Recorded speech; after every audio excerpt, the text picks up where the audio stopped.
Good morning friends, నేను మీ Phaneeshwar sir.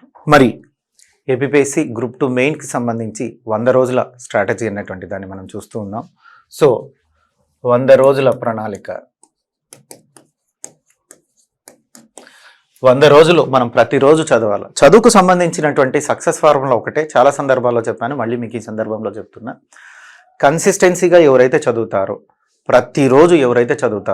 ప్రతిరోజు gap లేకుండా రెగ్యులర్గా ప్రతిరోజు ఈ 3 నెలలు చదివితే ఖచ్చితంగా ఫలితం వచ్చేటువంటి అవకాశం ఎక్కువగా ఉంటుంది.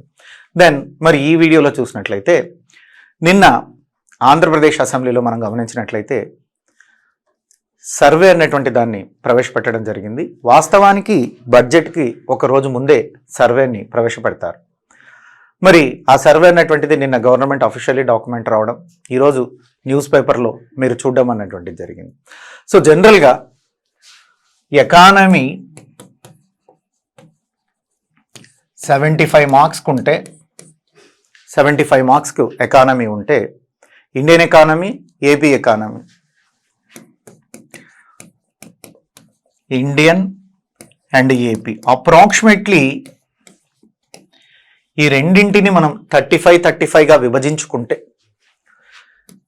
35-35గా ఏదో ఒక దాంట్లో కొంచెం ఒక 5 మార్కులు పెరిగేటువంటి అవకాశం ఉంది. ఇండియా నుంచి అయినా ఒక 5 మార్కులు రావచ్చు, ఏపీ నుంచి అయినా ఒక 5 మార్కులు ఎక్కువగా రావచ్చు. ఎగ్జాక్ట్లీగా 35-35 ఏమి రావు. సో అప్రాక్సిమేట్లీ మనం దాన్ని అవగాహన కోసం తీసుకుంటున్నాం. ఇక్కడ ఈ పాయింట్ ఏంటంటే, ఈ ఏపీలో నుంచి చూసినట్లయితే ఏపీకి వచ్చేటువంటి 35 క్వశ్చన్స్లో direct or indirect more than 20 to 25 questions social economic survey నుంచి వస్తాయి. సో ఇందులో nearly 20 to 25 social economic survey నుంచి వస్తాయి. అంటే ఇప్పటి వరకు మార్కెట్లో ఉండేటువంటి ఏపీ ఎకానమీ బుక్స్ అన్నీ కూడా రివైజ్ అవుతాయి. మరి ఇప్పటి వరకు మీరు ఏపీ ఎకానమీ చదివింటే కొంత మీరు ఈ సర్వేని కూడా దానికి కలుపుకొని చదవాల్సినటువంటి ఉంది. స్టాక్ ఉంటుంది, ఆ స్టాక్కు సంబంధించి ఒక 10-15 బిట్లు మాత్రమే వస్తాయి. ఎప్పుడు పరీక్షలు రాసినా కూడా, సో స్టేట్ ఎగ్జామ్స్ రాస్తే, సెంట్రల్ ఎగ్జామ్స్ రాసినప్పుడు కంటెంట్ ప్లస్ సర్వే ఇస్తారు. అక్కడ కూడా సర్వేనే డామినేషన్ చేస్తుంది. అది ఇండియన్ సోషల్ ఎకనామిక్ సర్వే అనేటువంటిది డామినేట్ చేస్తుంది. మరి ఇక్కడ స్టేట్ ఎగ్జామ్స్లో కూడా చూసినట్లయితే స్టేట్ ఎకనామిక్ సర్వే అన్నటువంటిది డామినేటింగ్ రోల్ కనపడుతూ ఉంటుంది. గత ప్రశ్నపత్రాలను మీరు విశ్లేషిస్తే ఈ విషయం అర్థమవుతుంది. ఎగ్జాక్ట్గా ఎన్ని వస్తాయో చెప్పలేము. అప్రాక్సిమేట్లీ ఒక 20 నుంచి 25 మధ్యలో లేదా 20 వరకు, సో ఈ రేంజ్లో ఉంటుంది. అండ్ యావరేజ్ ఈ గ్రూప్ 2 ఎగ్జామ్లో సక్సెస్కి అంటే పర్టికులర్లీ ఎకానమీ పేపర్లో 75 మార్క్స్కి మనం ఎక్కువగా స్కోర్ తెచ్చుకోవాలంటే మనకు అది ఏపీ ఎకానమీ నుంచే సాధ్యమవుతుంది. ఇండియన్ ఎకానమీలో కొంత మార్కులు రావు. ఇండియన్ ఎకానమీతో కంపేర్ చేసినప్పుడు ఏపీ ఎకానమీలో కొంచెం మంచి మార్కులు వచ్చేటువంటి అవకాశం ఉంది.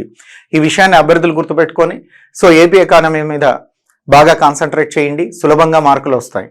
మరి ఆంధ్రప్రదేశ్ సామాజిక ఆర్థిక సర్వే అంటే అప్రాక్సిమేట్లీ ఒక 20 మార్కులు మనకు సెక్యూర్ ఉంది. 20 నుంచి 25 మార్కులు, ఎగ్జాక్ట్లీ 20 మార్కులు మనకు సెక్యూర్ ఉంది అన్నాం. మరి ఈ రోజు ఈ ఆంధ్రప్రదేశ్ సోషల్ ఎకనామిక్ సర్వేలో న్యూస్ పేపర్లో హైలైట్స్ వచ్చాయి. చాలా న్యూస్ పేపర్లో, అన్ని న్యూస్ పేపర్లో కూడా హైలైట్స్ రావడం అన్నటువంటిది జరిగింది. మరి ఈ హైలైట్స్ మీద మనకంటే ఈ ఒక్క రోజు వచ్చినటువంటి న్యూస్ పేపర్ హైలైట్స్లోనే 1 or 2 బిట్స్ మనం గెస్ చేయొచ్చు. ఎందుకంటే సర్వేలో అత్యంత ఇంపార్టెంట్ అయినటువంటి అంశాలే ఈరోజు న్యూస్ పేపర్లో వస్తాయి. సర్వే అంతా రాదు కాబట్టి అత్యంత ఇంపార్టెంట్ అయినటువంటి అంశాలే వస్తాయి. ఈరోజు న్యూస్ పేపర్లో వచ్చినటువంటి దాన్ని నేను మీకు కింద లింక్లో ఇస్తున్నా. ఈరోజు ఏదైతే వస్తుందో మనకి ఈ వీడియో కింద మీరు లింక్లో చూసినట్లయితే ఈరోజు సర్వేలో ఉండేటువంటి అంశాలన్నీ కూడా, అంటే న్యూస్ పేపర్లో వచ్చినటువంటి అంశాలన్నీ కూడా సగ్రిగేషన్ చేసి నేను మీకు పాయింట్గా అందించాను. మరి ఈ సర్వేలో చూసినట్లయితే సో రాష్ట్ర జిఎస్డిపి చూద్దాం. సో 2023-24 సామాజిక ఆర్థిక సర్వేలో హైలైట్స్ మనం మాట్లాడుతున్నాం. ఆ 2 లేదా 3 బిట్లు ఈ వీడియో ద్వారా మీకు వస్తాయి. ఈ 2 లేదా 3 బిట్లను మనం ఎట్లా సాధించుకోవాలా, ఎట్లా క్యాచ్ చేయాలంటే approximately 2 or 3 bits, 2 bits. So రాష్ట్ర జిఎస్డిపి అన్నటువంటి దాన్ని తీసుకుంటాం. ఈ సర్వే ఏం చెప్తుందయ్యా అంటే, ఓ రాష్ట్ర జిఎస్డిపి 2022-23 సంవత్సరంలో 13.5% ఉండేది. సో 13.5% ఉండేది. మరి 2023-24 వచ్చేలోగా ఇది 10.4% ఉంది. అంటే అకార్డింగ్ టు దిస్ సర్వే రాష్ట్ర జిఎస్డిపి తగ్గిపోయింది. రాష్ట్ర జిఎస్డిపి తగ్గిపోతుంది. 13.5 నుంచి 10.4% తగ్గిందంటే దాదాపుగా 3.1% తగ్గినట్లుగా మనకి సర్వే తెలియజేస్తుంది. సో ఈ సర్వే ప్రకారం రాష్ట్ర జిఎస్డిపిలో మనం చూసినట్లయితే వృద్ధి అంటున్నారు. ఇక్కడ మళ్ళీ ఒక బేసిక్ పాయింట్ అమ్మా మీకు. సో వృద్ధి రేటుని ఎలా చేస్తారు, వృద్ధి రేట్ ఎలా కనుక్కుంటారు, దీన్ని మనం జనరల్గా అయితే మీకు ఇండియన్ ఎకానమీ, నేషనల్ ఎకానమీ, అసలు నేషనల్ ఇన్కమ్ అనేటువంటి చాప్టర్ చెప్పేటప్పుడు సో గ్రోత్ రేట్స్ క్యాల్కులేట్ చేసే సిస్టమ్, దానికి ఒక ఫార్ములా ఉంటుంది, అది నేర్పించింటారు. సాధారణంగా వృద్ధి రేట్ అంటే గత సంవత్సరంలో వచ్చినటువంటి ఆదాయాన్ని ఈ సంవత్సరం వచ్చినటువంటి ఆదాయంతో పోలిస్తే వచ్చేటువంటి తేడానే మనం వృద్ధి అంటాము. దాన్ని 100కు క్యాల్కులేట్ చేసుకుంటే రేటు అంటాం. ఎక్కడైనా రేటు అనేటువంటి పదం ఉందంటే ఫర్ 100 అని అర్థం ఉంది, ఫర్ 100 అని అర్థం. మరి గ్రోత్ రేట్ అంటే so compare the past year and present year, గత సంవత్సరంలో వచ్చినటువంటి విలువలని లేదా ఫలితాన్ని ఈ సంవత్సరంలో వచ్చినటువంటి ఫలితాన్ని రెండింటిని కంపేర్ చేసి చెప్పేదే వృద్ధి రేటు అంటున్నారు. అంటే గత సంవత్సరంలో 13.5% వృద్ధి వస్తే, గత సంవత్సరంలో 13.5% వృద్ధి రేట్ అన్నటువంటిది వస్తే ప్రస్తుత సంవత్సరంలో ఎంత ఉందయ్యా అంటే ప్రస్తుత సంవత్సరం అంటే 23-24లో మనం చూసినట్లయితే 10.4% వచ్చింది. ఈ రెండిటికి డిఫరెన్స్ ఎంత ఉందయ్యా అంటే 3.1% తగ్గింది అంటున్నాం. అంటే రాష్ట్రం యొక్క వృద్ధి రేటు తగ్గింది, మనకు ఒక పాయింట్ వచ్చింది, గ్రోత్ రేట్ తగ్గింది. సో ఎంత తగ్గింది? 3.1%. గత సంవత్సరం 22-23లో ఎంత ఉంది? 13.5%. ప్రస్తుత సంవత్సరం అంటే 23-24 సంవత్సరంలో ఎలా ఉంది? 10.4%. ఒక తలసరి ఆదాయం. సో ఈ తలసరి ఆదాయం కూడా మీకు తెలిసి ఉంటుంది. సరాసరి ఒక సంవత్సర కాలంలో ప్రతి తలకు వచ్చేటువంటి ఆదాయాన్ని తలసరి ఆదాయం అని పిలుస్తున్నారు. సరాసరి ఒక సంవత్సర కాలంలో ప్రతి తలకు వచ్చేటువంటి ఆదాయాన్ని తలసరి ఆదాయం అని పిలుస్తున్నారు. మరి తలసరి ఆదాయాన్ని క్యాల్కులేట్ చేసడానికి సో ఏవైనా పద్ధతులు ఉన్నాయా? మరి తలసరి ఆదాయం ఫార్ములా మనం చూసినట్లయితే తలసరి ఆదాయం అంటున్నారు జాతీయ ఆదాయము by so national income by population అంటున్నారు. సో ఇది తలసరి ఆదాయాన్ని లెక్కించడానికి సో మనం వాడుతున్నటువంటి formula. So national income by population అంటే మొత్తం జాతీయ ఆదాయాన్ని మొత్తం ప్రజల చేత భాగిస్తే వచ్చేటువంటిదే తలసరి ఆదాయం. ఇది కూడా మనం నేషనల్ ఇన్కమ్ చార్టర్ చెప్పేటప్పుడు ఇండియన్ ఎకానమీలో చూసింటాం. మరి ఇక్కడ ఆంధ్రప్రదేశ్ తలసరి ఆదాయం ఎంత ఉందయ్యా అన్నటువంటి దాన్ని మనం చూసినప్పుడు ఈ తలసరి ఆదాయం చూసినట్లయితే ఎంత నమోదైందయ్యా అంటే 2022-23 సంవత్సరంలో 2023 బాగా గుర్తుపెట్టుకోండమ్మా, నేను తలసరి ఆదాయం గురించి మాట్లాడుతున్నా.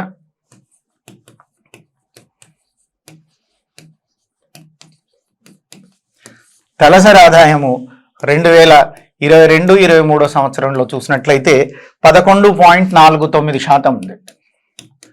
ఇక్కడ 2023-24లో చూసినట్లయితే సో 2023-24లో చూసినట్లయితే 10.28% ఉంది. అంటే తలసరి ఆదాయంలో కూడా వృద్ధి రేటు తగ్గింది.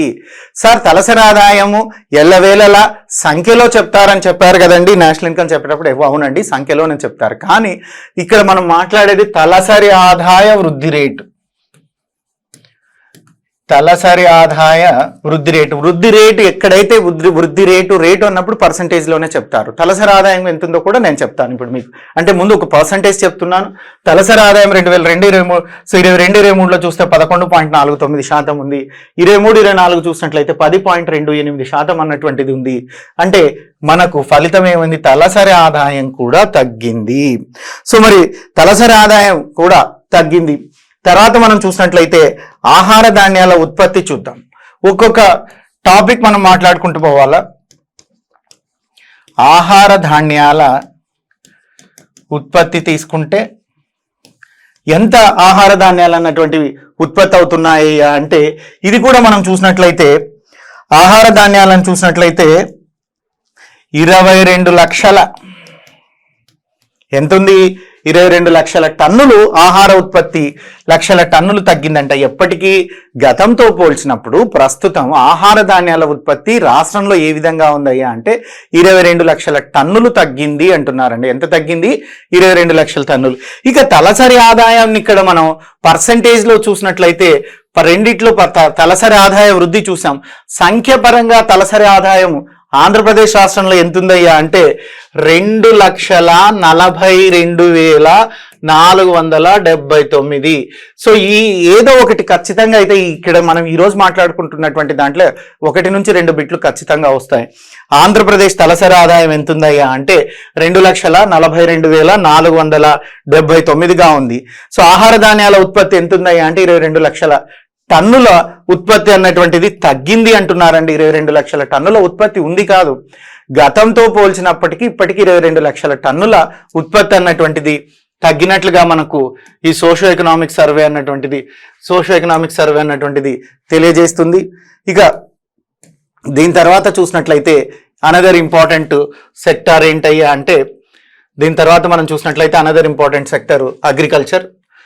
సో అగ్రికల్చర్ అని మనం చెప్తూ ఉన్నాం. మరి ఈ అగ్రికల్చర్ అనేటువంటిది ఎలా ఉంది, దీని పరిస్థితులు ఏంటి అనేటువంటి దాన్ని చూద్దాం. మరి అగ్రికల్చర్ మనం చూసినట్లయితే వ్యవసాయ రంగం,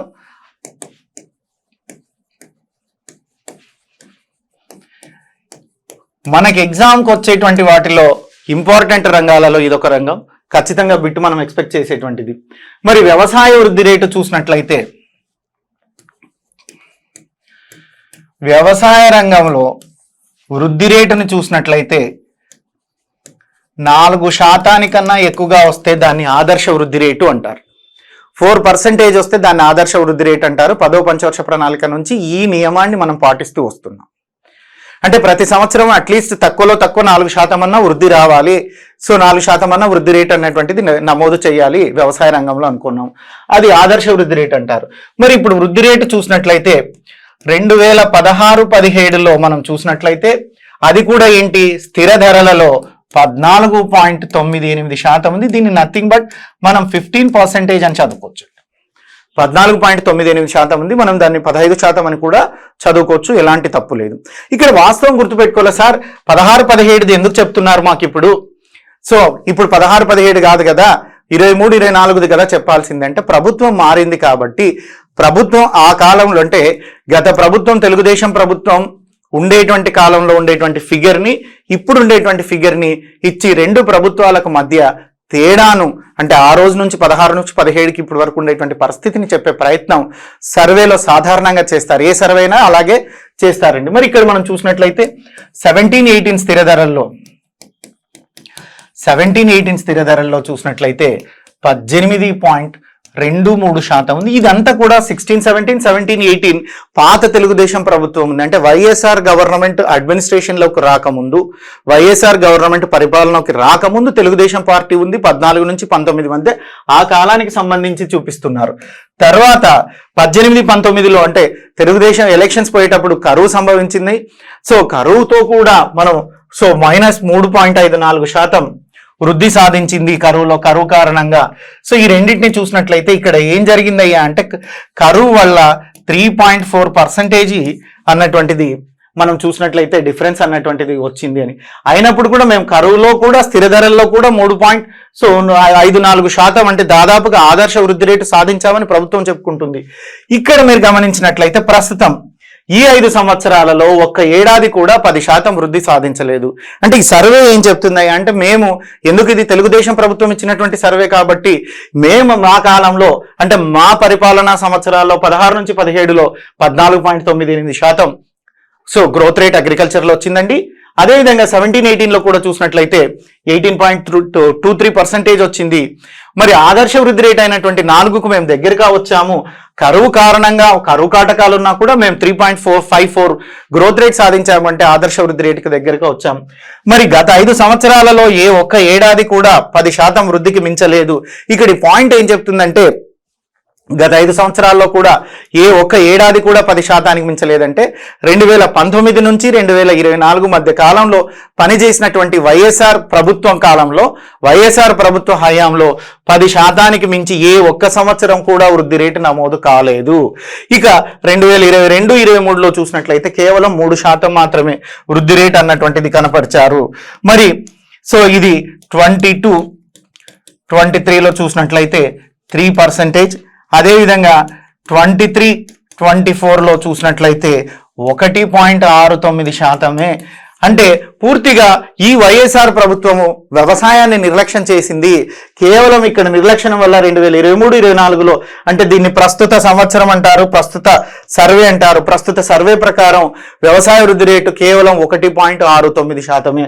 ప్రస్తుత సర్వే ప్రకారం వ్యవసాయ వృద్ధి రేటు ఎంత ఉందయ్యా అంటే 1.69% అన్నటువంటిది ఇక్కడ మనకి ఈ సర్వే ద్వారా తెలుస్తుంది. ఇక తర్వాత మనం చూసినట్లయితే ఆహార ధాన్యాలు కూడా క్షీణించాయి. మరి ఆహార ధాన్యాల క్షీణత ఏ విధంగా ఉందన్నటువంటి దాన్ని చూద్దాం. ఆహార ధాన్యాలు క్షీణిస్తున్నాయి. మరి ఈ ఆహార ధాన్యాల క్షీణతని మనం చూసినట్లయితే ఆహార ధాన్యాల క్షీణత చూసినట్లయితే ఉత్పత్తి సాగు ఎలా చూడాలి అంటే ఆహార ధాన్యాలను ఉత్పత్తి చూడాలి, ఎంత సాగు అంటే విస్తీర్ణం, ఎంత విస్తీర్ణంలో పంట నాటారో చూడాలి, విస్తీర్ణం చూడాలి, అదేవిధంగా ఉత్పాదకతను కూడా చూడాలి. ఉత్పాదకతను ఇవన్నీ నేను సర్వే క్లాసుల్లో మీకు క్లియర్గా ఎక్స్ప్లెయిన్ చేస్తాను వాట్ ఈస్ వాట్ అనేది. ఇక్కడ మనం చూసినట్లయితే సాగు చేసినటువంటిది ఎంత ఉందయ్యా అంటే 2022-23లో 92 లక్షల ఎకరాలు సాగు చేశారు. 2022-23 సంవత్సరంలో ఎన్ని ఎకరాలు సాగు చేశారయ్యా అంటే 92 లక్షల ఎకరాలలో పంట సాగు అన్నటువంటిది ఆంధ్రప్రదేశ్ రాష్ట్రంలో జరిగింది. మరి అదేవిధంగా 23-24లో చూసినట్లయితే ఇది కేవలం మనం ఆహార ధాన్యాల పంటల గురించే మాట్లాడుతున్నాం. పంటల్లో రకాలు, ఆహార ధాన్యాలు, అదేవిధంగా కమర్షియల్ క్రాప్స్ అంటారు. సో మనం కేవలం ఫుడ్ క్రాప్స్ గురించి, ఫుడ్ గ్రెయిన్స్ గురించే మాట్లాడుతున్నాం, ఆహార ధాన్యాల గురించే మాట్లాడుతున్నాం. ఈ ఆహార ధాన్యాల్లో పంట సాగు 92 లక్షల ఎకరాలు ఉంది. అదేవిధంగా 23-24లో మనం చూసినట్లయితే ఈ 92 లక్షలు ఉండేటువంటిది చూసినట్లయితే ఇది 83 లక్షలు. దాదాపుగా దీంట్లో చూసినట్లయితే 13.5% అన్నటువంటిది తగ్గింది. 13.5% అన్నటువంటిది తగ్గినట్లుగా ఈ సోషియో ఎకనామిక్ సర్వే మనకు చెప్తుంది. ఇక సర్వేకు సంబంధించినటువంటి క్లాసెస్ కూడా మనం రెగ్యులర్గా తీసుకుందాం.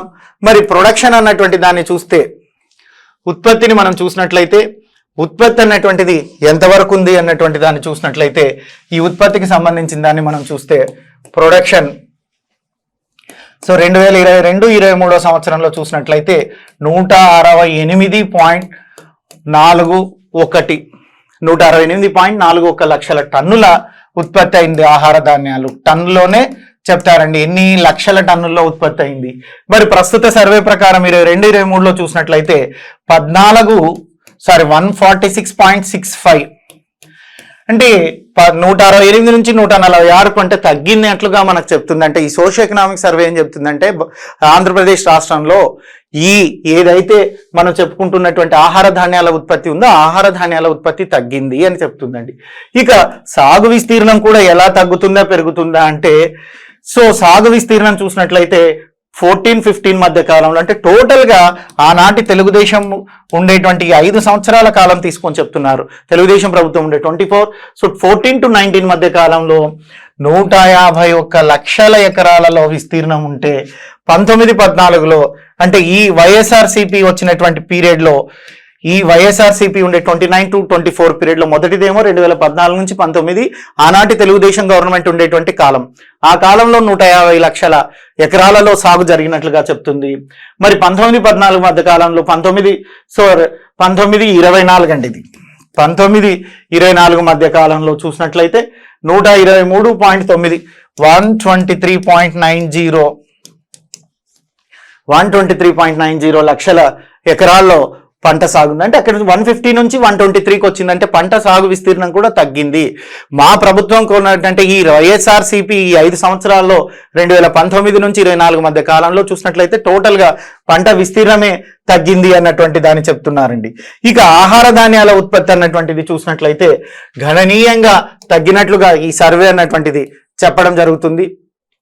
ఇక పారిశ్రామిక ప్రోత్సాహకాలని మనం చూసినట్లయితే మరి పరిశ్రమలకు ప్రోత్సహించారా, పారిశ్రామిక ప్రోత్సాహాలు ఉన్నాయా అంటే అంత పెద్దగా చెప్పుకోవాల్సినటువంటి అవసరం, అంత గొప్పగా చెప్పుకున్నటువంటిది ఏం లేదండి. వైఎస్ఆర్సీపీ ప్రభుత్వంలో చూసినట్లయితే అనేక రకాలైనటువంటి పారిశ్రామిక ప్రోత్సాహాలకు ఇండస్ట్రియల్ ఎంకరేజ్మెంట్స్ ఈ ఇండస్ట్రియల్ ఎంకరేజ్మెంట్ కి కోత విధించింది అంటే ఫండ్స్ అలాట్ చేయకుండా కట్ చేసింది అని. మరి 23-24 సంవత్సరంలో చూసినట్లయితే పారిశ్రామిక ప్రోత్సాహకాలు 200 5.205.41 కోట్లు మాత్రమే ఇచ్చింది. ఎంత ఇచ్చిందయ్యా అంటే సరే 23-24 సంవత్సరానికి పారిశ్రామిక ప్రోత్సాహాల కింద ప్రభుత్వం ఇచ్చింది ఎంత అంటే 205.41 కోట్లు. మరి 2018-19 సంవత్సరంలో అంటే మేము చివరిసారిగా పరిపాలించినటువంటి సమయంలో, అంటే ఈ సర్వే ఎవరు చెప్తున్నారు, తెలుగుదేశం గవర్నమెంట్ ఇస్తుంది కాబట్టి, 18-19 సంవత్సరంతో పోలిస్తే 550 కోట్లు తగ్గింది. వీళ్ళు 205 ఇచ్చారండి, మేము అంతకన్నా ఎక్కువ ఇచ్చాం, మాకన్నా వీళ్ళు ఎంత తక్కువ ఇచ్చారంటే 550 కోట్లు తక్కువగా ఇచ్చారు అన్నటువంటి దాన్ని చూపింది. ఇక మోస్ట్ ఇంపార్టెంట్ ఏంటంటే సుస్థిరాభివృద్ధి సూచీలు. మరి సుస్థిరాభివృద్ధి సూచీలో చూసినట్లయితే దాదాపుగా 17 గోల్స్ ఉంటాయండి. సస్టైనబుల్ అనేటువంటిది మీకు ఒక టాపిక్ ఉంది, సైన్స్ అండ్ టెక్నాలజీలో ఉంది, ఎకనామిక్స్లో కూడా ఉంది. ఈ సస్టైనబుల్ డెవలప్మెంట్లో చూసినట్లయితే 14 టైప్స్ ఆఫ్ గోల్స్ ఉంటాయి. మరి ఈ 17 గోల్స్లో నీతి ఆయోగ్ వారు మనకు ర్యాంకింగ్ ఇస్తారు. ఏ రాష్ట్రం ఎన్ని గోల్స్ని ఫుల్ఫిల్ చేసింది అనేటువంటిది ర్యాంక్ ఇస్తారు. మరి ఆ ర్యాంకులను బట్టి ఆంధ్రప్రదేశ్ రాష్ట్రం చూసినట్లయితే ఈ సుస్థిరాభివృద్ధి లక్ష్యాలలో 18-19లో 3వ స్థానం ఉండేది. అంటే 18-19లో మా ప్రభుత్వం ఉంది కాబట్టి, ఈ రోజు కూటమి ప్రభుత్వం ఏది ఉందో ఆ రోజు తెలుగుదేశం ప్రభుత్వంగా 18-19లో ఉంది కాబట్టి అప్పుడు 3వ స్థానంలో ఉంది. మరి 2021కి వచ్చే లోపల 4వ స్థానంలోకి వచ్చింది. ప్రస్తుతం 23-24లో చూసినట్లయితే 9వ స్థానంలో ఉంది. ఇది మన పరీక్షకు ఎగ్జామ్లో అడిగేటువంటి ఛాన్స్ ఉంది, గుర్తుపెట్టుకోవాలి. సుస్థిరాభివృద్ధి లక్ష్యాలలో 2023-24 సంవత్సరంలో లేదా ప్రస్తుత సంవత్సరంలో ఆంధ్రప్రదేశ్ స్థానం ఎంత అయ్యా అంటే 9వ స్థానంలో ఉంది అంటున్నాము. ఆంధ్రప్రదేశ్ స్థానం ఎంత అయ్యా అంటే 9వ స్థానంలో ఉంది అని చెప్తున్నాము. ఇక అదేవిధంగా మనం రిమైనింగ్ సూచీల్లో చూసినట్లయితే పర్టికులర్గా ఆరోగ్యానికి సంబంధించినటువంటి సూచి ఏదైతే ఉందో, ఈ ఆరోగ్యము సంతోషకర జీవితాల్లో అన్నటువంటి దాన్ని చూసినట్టే ఈ 17లో మనకు 17కి 17 రావు కదా, ఏమొచ్చింది అదే సర్వేలో చెప్తుంది. సర్వే గురించి క్లియర్గా క్లాసెస్ నేను మండే నుంచి స్టార్ట్ చేస్తాను, దాంట్లో క్లియర్గా చెప్పుకుందాం.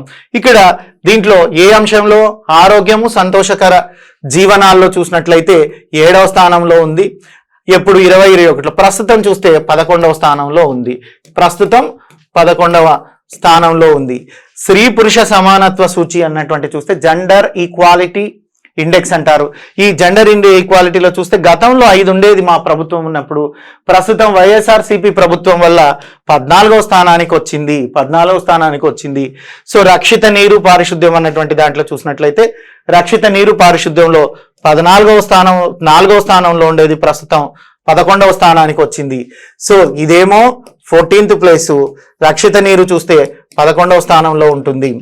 ఇక మనం మండే నుంచి సోషో ఎకనామిక్ సర్వే క్లాసెస్ చెప్తాం. కేవలం రోజుకు 6 గంటల చొప్పున 5 రోజుల్లోనే సిలబస్ పూర్తి చేస్తాం. దానికి విత్ మెటీరియల్ కూడా ప్రొవైడ్ చేస్తామండి. అంటే ఎవరైతే మన యాప్లో మెంబర్ అవుతారో లేదా మన కోర్స్ పర్చేస్ చేస్తారో వాళ్ళకు కోర్స్తో పాటుగా socio economic survey of Andhra Pradesh కూడా మనం ఇవ్వడం అన్నటువంటిది జరుగుతుంది. Thank you brother. ఎప్పుడు మీ విజయాన్ని ఆకాంక్షించే మీ ఫణీశ్వర్ సార్. మరి ఇక్కడ మనం చూసినట్లయితే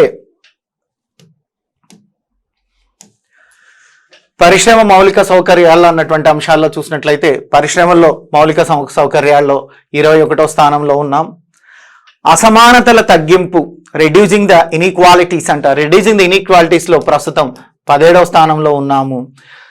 సర్కారీ చదువులు మనం చూసినట్లయితే జగన్మోహన్ రెడ్డి గారి పీరియడ్లో సర్కారీ చదువుల మీద అంటే ఇంగ్లీష్ మీడియం విద్యను తీసుకొస్తున్నామని, నాడు నేడు అనేటువంటి ప్రోగ్రామ్స్ చేస్తున్నామని, స్కూళ్ళకు రంగులు వేస్తున్నామని ఏదో చెప్పుకున్నారు. కానీ ఓవరాల్గా చూసినట్లయితే సర్కారీ బడుల్లో 2 లక్షల మంది విద్యార్థులు తగ్గారు.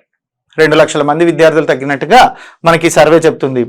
2018-19లో ప్రభుత్వ పాఠశాలలో 36.14 లక్షల మంది విద్యార్థులు ఉంటే ఇప్పుడు మనం చూసినప్పుడు 23-24 చూస్తే కేవలం 34.14% అంటే దాదాపుగా 2 లక్షల మంది విద్యార్థులు పాఠశాలలకు రావడం మానేశారు. డిగ్రీ విద్యార్థుల్లో కూడా చూసినట్లయితే 5,000 తగ్గింది అంటున్నారు. సదా మీ విజయాన్ని ఆకాంక్షించే మీ ఫణీశ్వర్ సార్.